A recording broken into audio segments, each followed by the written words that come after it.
this message is entitled Tough Love. And we're going to read a verse in 1 Corinthians in chapter 16 in verse 22. If anyone does not love the Lord, that person is cursed. Our Lord come. There are actually two Greek words that are used in this little verse. The first one is anathema, anathema, or curse. And then the other one is Maranatha, Maranatha, our Lord come. And reading at this verse, we can see that love is the only course of action that a man must take in order to relate to God.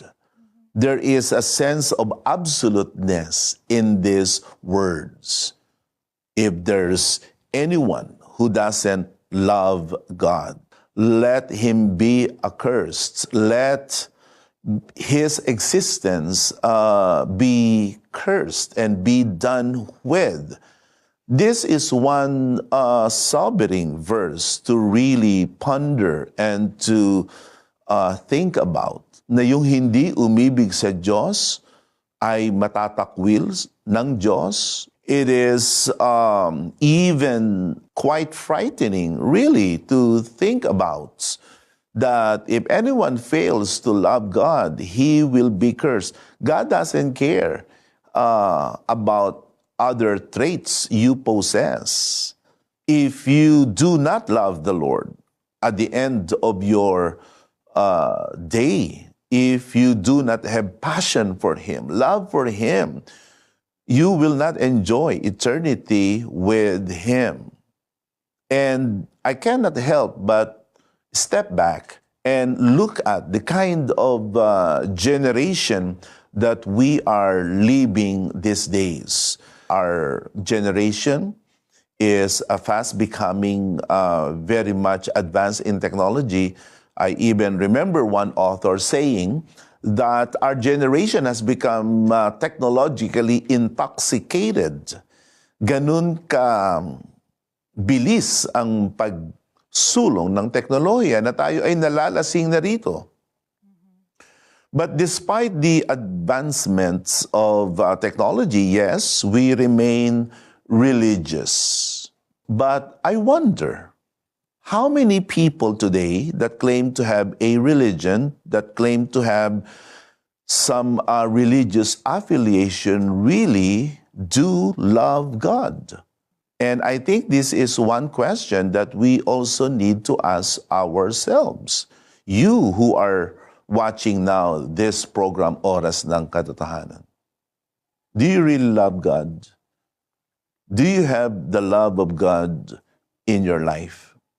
I'm going to be perfectly honest with you. I love God. But there are times that my love for God is constantly attacked, constantly harassed, and pressured by the world.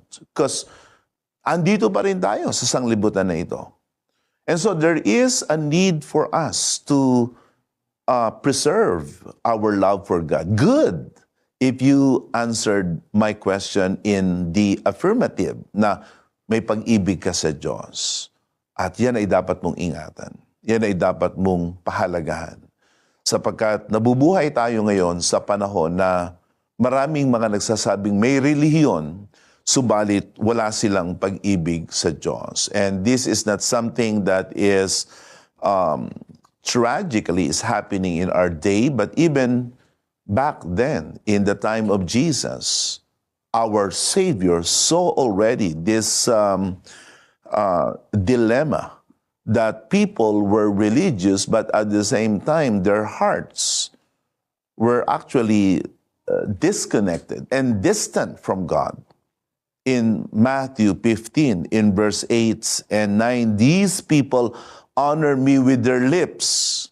Religion has its own language, and we may be very much articulate in our religious language. We love to, say what our religion wants to say. Tama yung sinasabi ng ating labi, pero ang puso natin ay hiwalay sa Diyos, malayo sa Diyos. And you know what? It is heaven that first reads what is really in our heart. These people honor me with their lips, but their hearts are far from me. Yan ang kalagayan ng maraming mga nagsasabing may relihiyon sila. In the book of 2 Timothy chapter 3 verse 4, it says there, they will betray their friends, be reckless, be puffed up with pride, and love pleasure rather than God. Wow. That is one very powerful condemnation and indictments of our generation. Mas mahal nila, mas iniibig nila ang mga kalayawan, ang mga bagay ng sanglibutan, ang mga pita, the pleasures, the passions of this world. And I believe you and I will agree that this world has a way of inventing one after another all sorts of pleasure. You will never run out of avenues and things to pleasure ourselves this day. The Bible is quite honest to identify that these worldly pleasures could compete with our love for God. Na sa halip na ibigin natin ang Diyos at ang mga bagay na ukol sa Diyos, ay mas iniibig pa natin ang mga bagay ng sanglibutan. At ito ay binanggit ng banal na kasulatan at kailangan natin na ito ay bigyan ng pansin. What kind of pleasures do you enjoy these days? Do you enjoy the pleasures of God, the pleasures of heaven? Or you would rather enjoy the pleasures of this world? And so there is a need for us to really think long and hard where our hearts are set in. Yun ang kailangan nating matutunan sa mga araw na ito. And so I pray that this exhortation will somehow bring back to us some acknowledgement and bring some sense back to our lives. Na sa kahuli-hulihan, ang pag-ibig sa Diyos ay ang kailangan nating pag-ukulan ng pansin. Now, because of time constraints, I can only share to you two principal truths about the love of God. Yan ang ating pinag-uusapan ngayon. Kasi may pag-ibig ng tao sa tao, tao sa mga bagay ng sanglibutan, at mayroong pag-ibig na pinakawagas, pinakamataas sa lahat, walang iba kundi ang pag-ibig ng Diyos. They call that in Greek the agape love. That's the kind of love that we must understand, and that's the kind of love that if we fail to possess, will gonna bring us to a state of condemnation. So, bakit ang pag-ibig sa Diyos ang kailangan natin bigyan ng pansin? Una, love is the highest requirements. Love is the highest requirement. Yan ang pinakamataas na pamantayan na ginawa ng Diyos. Pag-ibig. Wala nang hihigit pa sa pag-ibig. Love for God, love of God is the most supreme. It is the most significant, and it is the most powerful requirements that God has given to man. In fact, Sa Matthew 22:37, it says there, you must love the Lord your God with all your heart, all your soul, and all your mind. This is the first and the greatest commandment. Wala nang hihigit pa sa gawain natin na ibigin ang Diyos. Ito ang una. Ito ang una. Ito ang pinakadakila. It is not only the first in order, but it is the very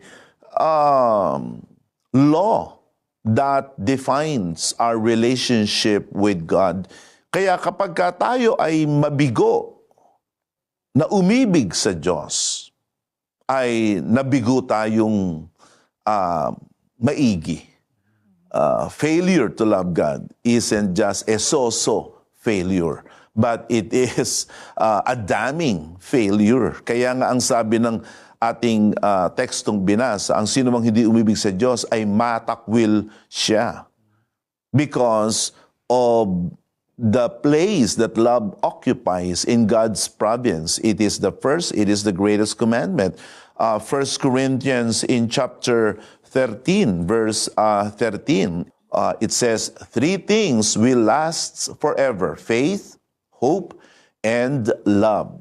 And the greatest of these is love. Meron daw tatlong bagay na mananatili magpakailanman: ang pananampalataya, ang pag-asa, at ang pag-ibig. At ang pag-ibig ang pinakadakila sa lahat. And we know love. We are capable of love because we are the first ones who has experienced it. The Bible says in the book of 1 John chapter 4 that we love because He first loved us.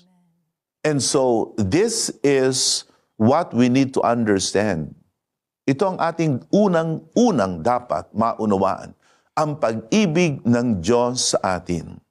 At yung pag-ibig ng Diyos sa atin ay nahayag ng Kanyang pinili tayo upang tayo ay maligtas mula sa ating mga kasalanan. Sinasabi ng banal na kasulatan na bago pa lalangin ang sanglibutan, tayo na ay pinili ng Diyos. Itinalaga ng Diyos sa pag-ibig. There is nothing that God does that is disconnected from who He is. The Bible says God is love. You can spell love as G-O-D because God is the very embodiment, the very personification of love. God is love. At ang pag-ibig niya sa atin ay Kanyang ipinahayag at ipinakita sa makapangyarihang kaparaanan. The love of God wasn't abstract. It wasn't theoretical. It wasn't conceptual. It is not some kind of a philosophical construct. Of course not. But the love of God is best expressed when He gave His Son for us. Yung Kanyang tangi at bugtong na anak. In the book of John 3:16 says, for God so loved the world that He gave His one and only Son. He loves you so much that He gave His very best for you. And Jesus Christ, on the other hand, inibig tayo ng Panginoon nung tayo ay hindi kaibig-ibig.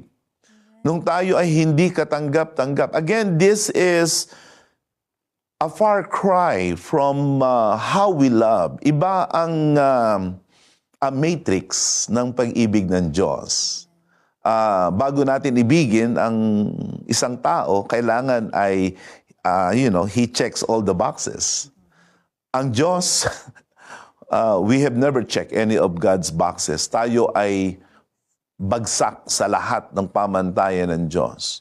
In the book of Romans 5:8, it says that God showed His great love for us by sending Christ to die for us while we were sinners. Ganon ang pag-ibig ng Diyos sa atin na tayo ay Kanyang iniligtas.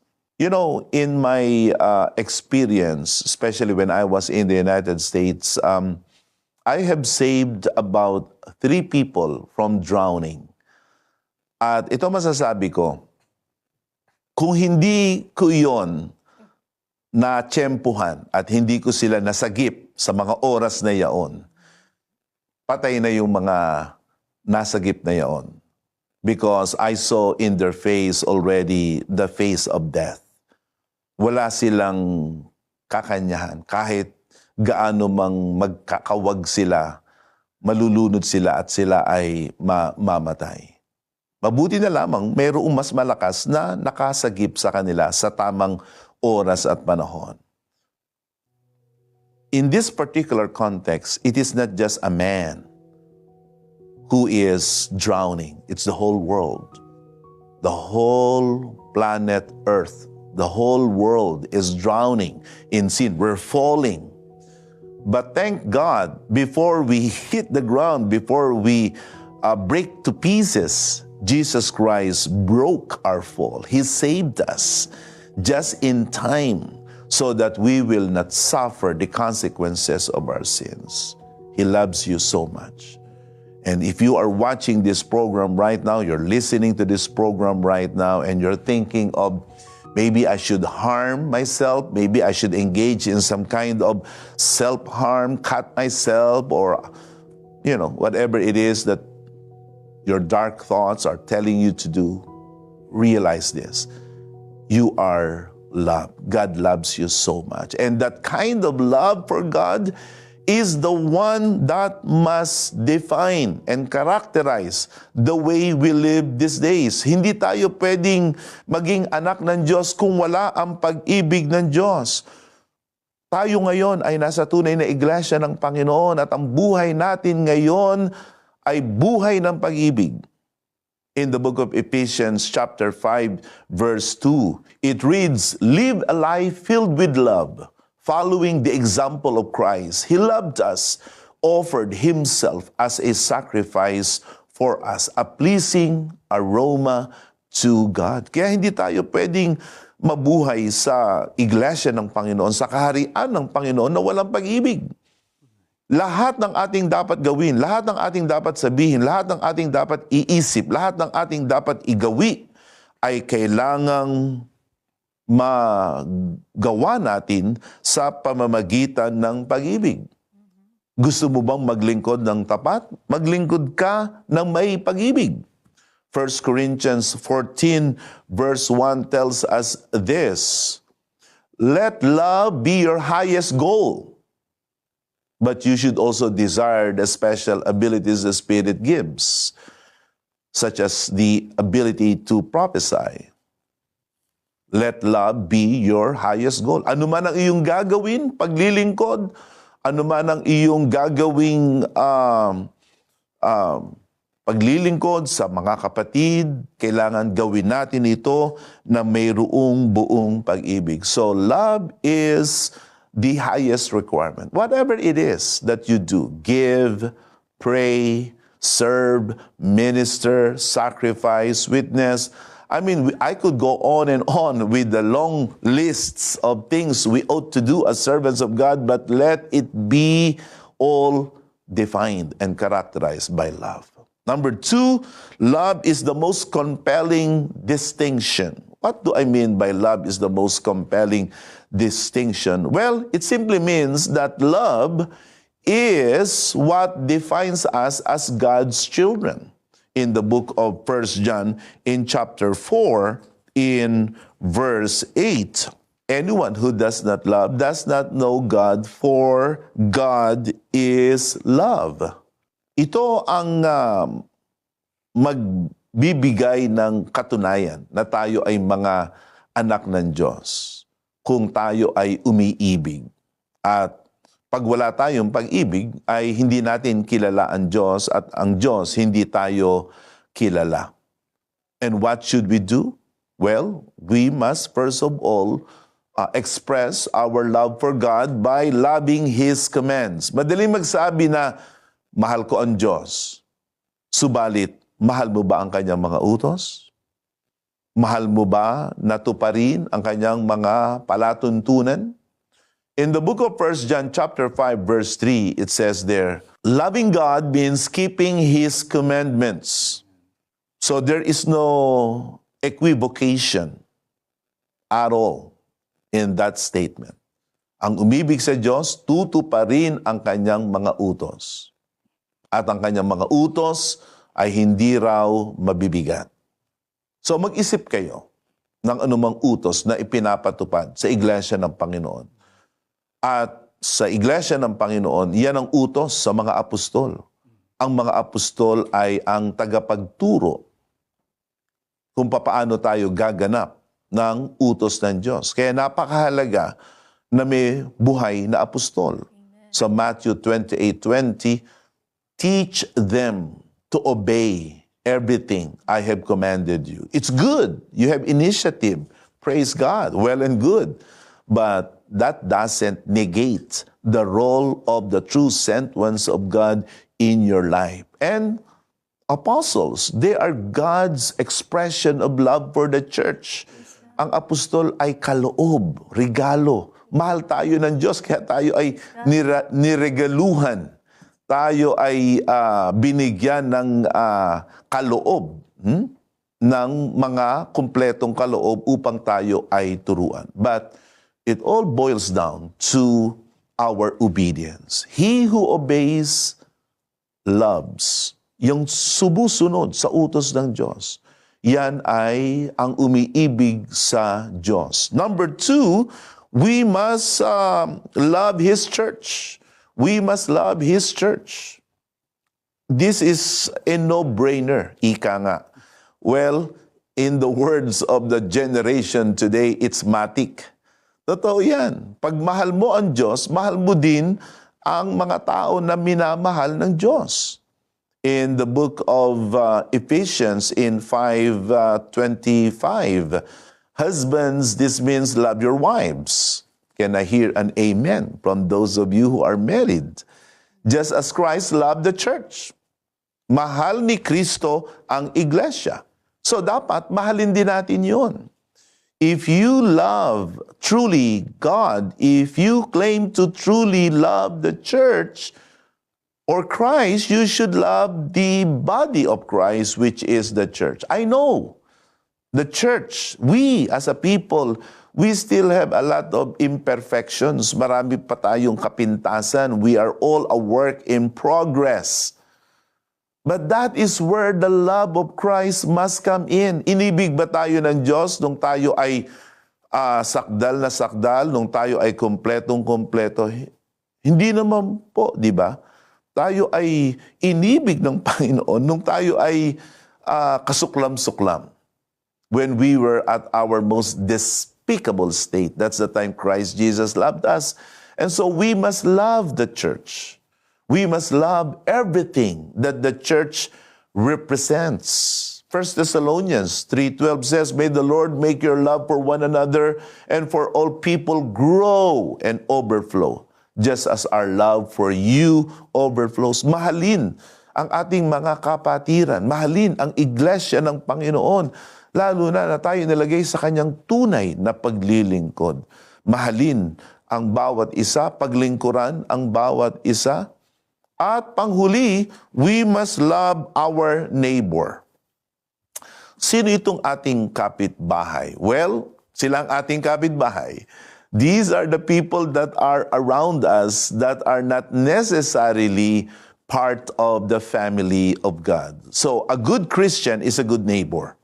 Hindi lamang yung nasa iglesia ng Panginoon ang ating mahalin, kundi dapat pati yung mga tao na hindi pa natin kasama. The book of Mark 12:31 says this, the second is equally important. Love your neighbor as yourself. No other commandment is greater than this. So mahalaga na ibigin natin ang ating kapwa. Tayo nabubuhay ngayon sa panahon na napakarahas at walang patumangga ang siraan. Lalong-lalo na sa bansang Pilipinas. Tayo ay nagkakahati-hati at nagkakabahagi at walang puknat ang galit, ang puot, ang malisya na kaisipan sa bawat isa. Subalit, tayong nasa tunay na iglesia ng Panginoon, especially the members of the PMCC Fort Watch, let us advocate the love of Christ, love for Him, and love for our neighbors. And if you are one who is watching right now, and you want to receive the love of Jesus, alam mo, mahal ka ng Panginoon, pero hindi mo pa ito tinatanggap. Sa iyo, ang pag-ibig ng Diyos ay parang isang kaisipan lang, isang impormasyon lang. Pero maganda na iyong maranasan, tanggapin ito. God is offering His love for you. And I hope and pray that you will say, I accept His love.